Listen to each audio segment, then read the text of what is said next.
Welcome, guys. I'm Pradeep from Arm Wrestling News. And if for some reason you don't know who is sitting next to me, then I'm sure you are either one of my family members or one of my friends who just started watching arm wrestling just because of me and has no other interest. So for these G'day, people, Pradeep's mum. please introduce yourself, Ryan. Introduce myself. Ryan Blue Bowen, kind of, I guess I'm an arm wrestler, commentator slash, I don't know. I've never had someone put me on the spot to say introduce yourself before. Normally you do that for me, but hey, I'm just happy to be here to talk about Arm Wars and predictions, and that's kind of what I love doing most. I did that because I am sure that there are at least 10 people in this world who know me but doesn't know you yet. I'm sure there's more. I'm sure there's definitely more. But anyway, how are you, man? Great. I'm doing great, man. So let's get to the topic. So we are here to discuss ARMWARS Reality Check, basically do our predictions about the Super Match series. And Ryan is about to go live in about 15 minutes from now. We all know that I'm the #1 predictions guy on the internet. You have the results. You have the results. And that's what gave me the idea to do this. When I saw that photo, the WL predictions, and you were on top above Devon, above Michael, above everyone else. That's when I thought I should do it with you. Yeah.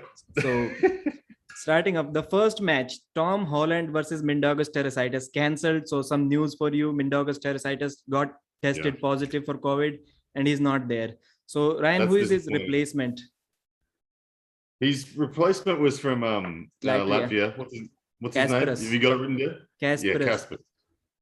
So I don't know much about Caspars except for the match on the Engin Terzi's show event that we saw him. He totally dominated that other guy. I don't even know what his name was.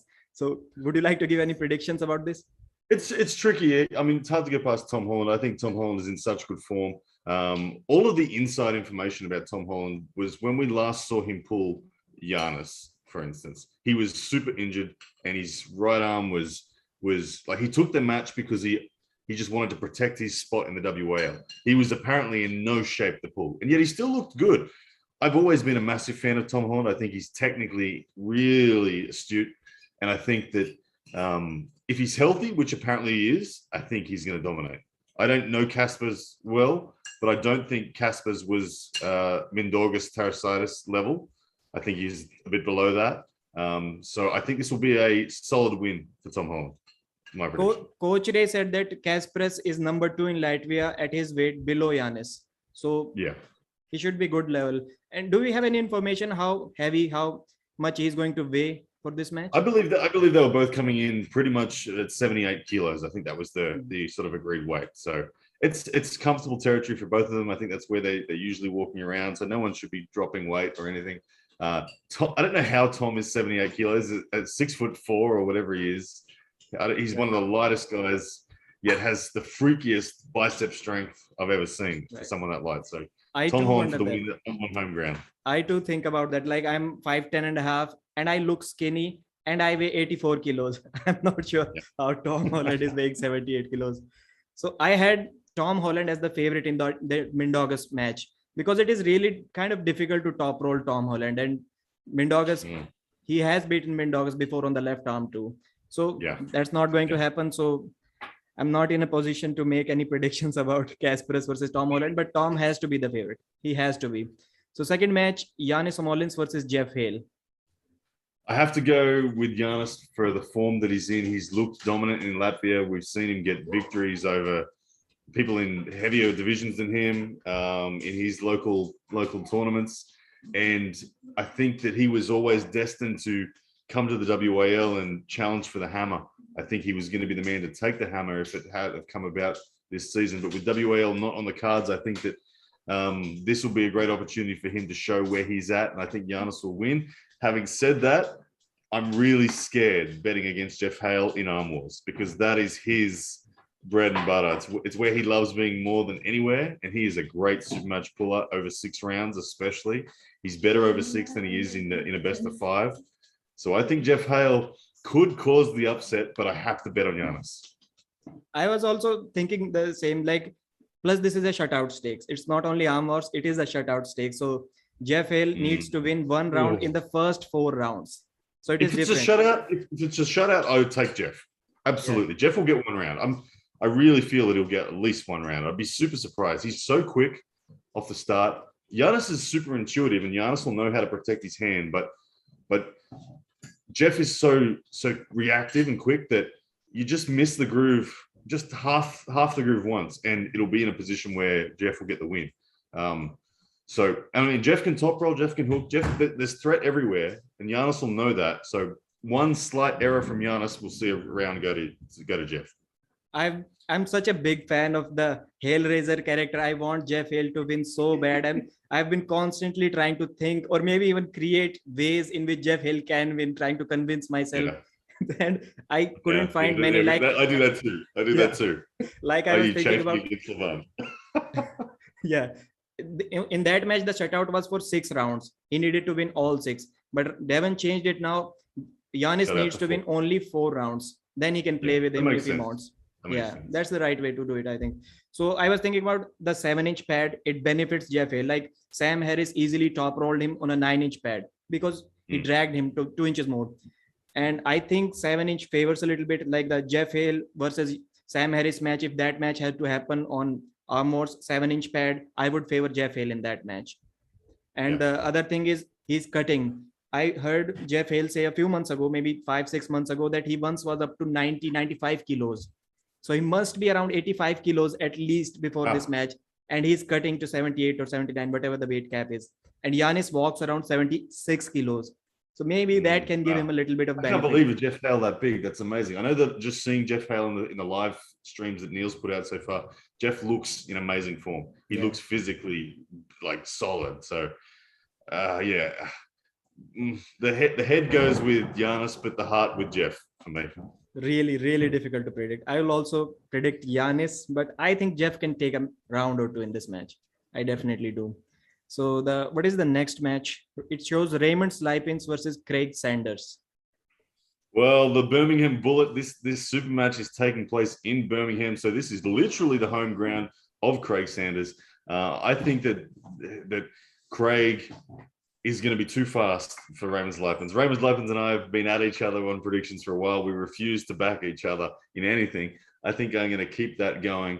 And I'm going to say it's going to be a 5-1 Craig Sanders. And it's only going to be a gift at the end from Craig to let Ray into the match.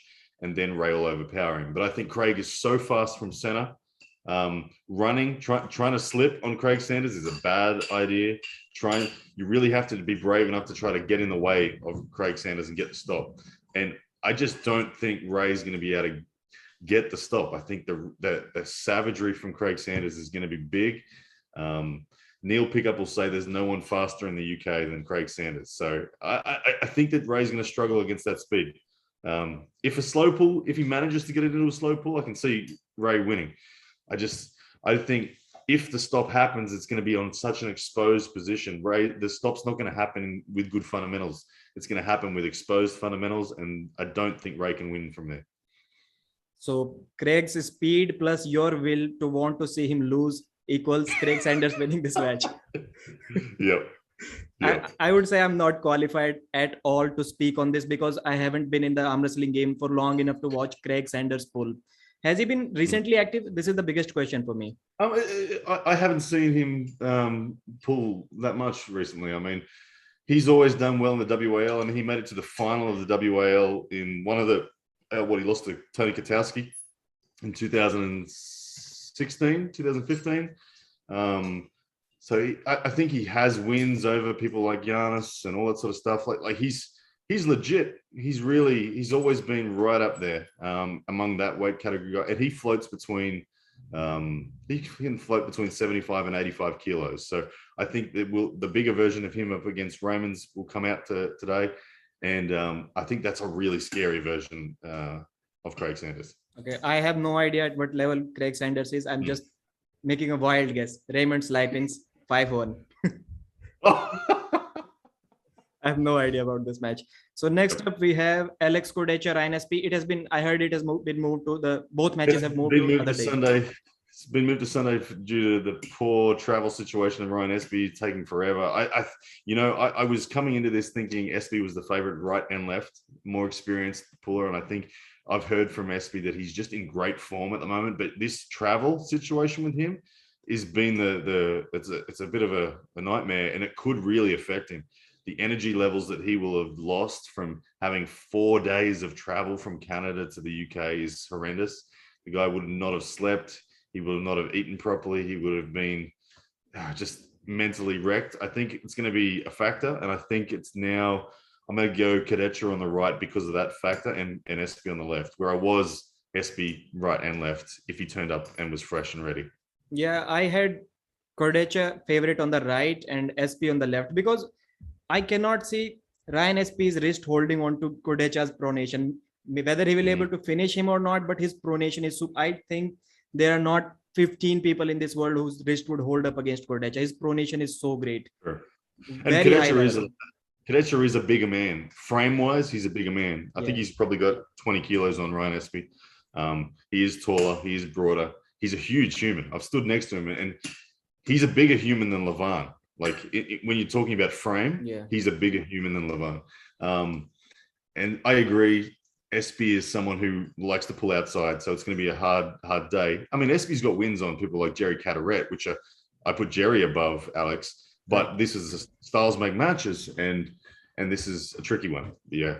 Like against Krasimir, he took his wrist easily, but we can see that he was struggling. He didn't know how to finish with the press. So assuming that he has learned that, I think Kodecha wins this on the right hand and Espy on the left. And Kodecha may have a better body composition, but Espy is the bigger man in terms of weight. Ryan Espy is around 375 pounds, I guess, and Kodecha is a little bit less than 350, what he said in the last live stream. Okay, there we go. So next match is Bogdan Stoica versus Frode Haugland, right hand. I'm going Stoica on that one. Stoica's got about 8 kilos on Frode.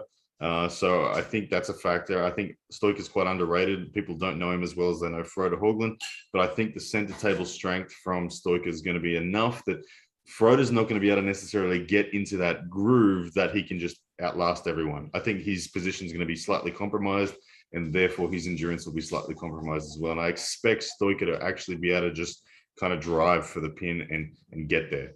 So I'm going to go Stoica 4-2 on that one. I don't really know about Stoica, but he's coming in bigger, and it looks like Neil is trying to be as fair to both of the athletes as he can, because he's the promoter. He cannot give his predictions, but indirectly I think he has been saying that Stoica is going to win this match against Frode Haugland.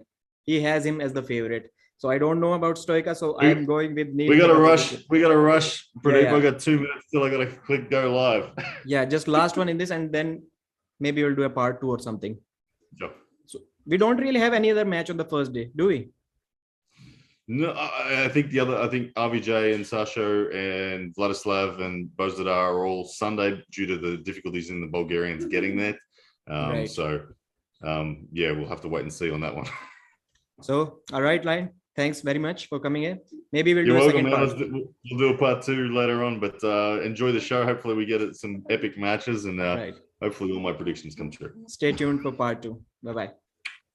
Thanks, Ryan. Thanks. Thanks, man.